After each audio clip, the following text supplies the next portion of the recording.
Right mga pare, 3 tips kung paano ko mausap ng chick na sa tingin mo maganda, nakita mo sa mall, nakita mo sa coffee shop somewhere, habang ewan ko, magala ka or tumatambay ka.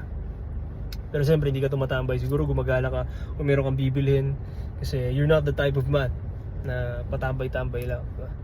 Alright? So 3 tips. Number 1, do not think.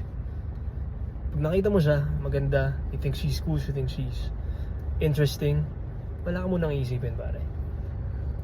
Hindi mo isipin kung ano yung paborito niyang pagkain, paborito niyang kulay, kung strict ba yung parents niya, kung may boyfriend na ba siya, kung anong gusto niyang gawin sa free time niya. Wala ka munang isipin. Hindi mo rin iisipin kung ano yung mangyayari kapag kinausap mo siya. Wala kang ipe-play na mga kung ano-anong senaryo sa utak mo muna na mangyayari kapag kinausap mo. Right? Wala kang iisipin. Instead, this is not the time to think. This is not the time to analyze. This is the time to act. Kaya ang gagawin mo, you will go straight ahead and talk to her, introduce yourself. Right? That's the first thing. Second, you have nothing to lose. Right? You have to keep in mind, kailangan mong itatak sa utak mo na walang mawawala sa iyo kapag kinausap mo siya. Right? Hindi mawawalan or hindi mababawasan yung bank account mo. Hindi ka mawawalan ng kaibigan. Hindi ka itatakwil ng magulang mo. Sa pagitan ninyong dalawa, nung chick na kakausapin mo, wala ding mawawala kasi hindi naman kayo magkakilala. Walang mawawalang friendship. Right? Walang mawawalang kahit na anong relasyon.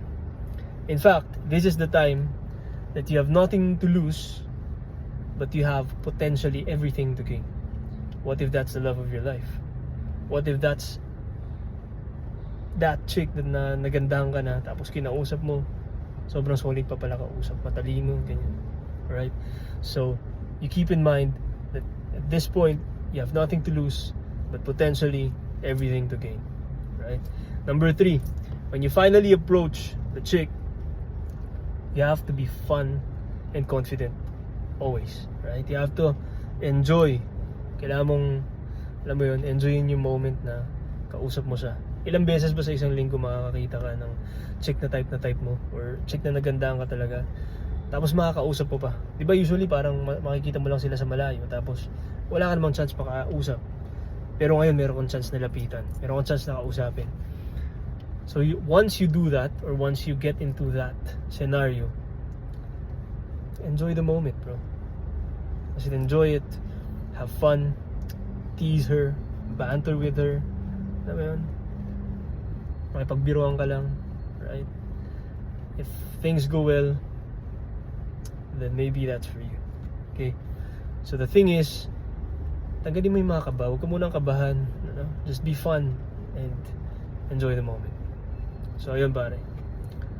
I hope may natutunan kayo. Peace!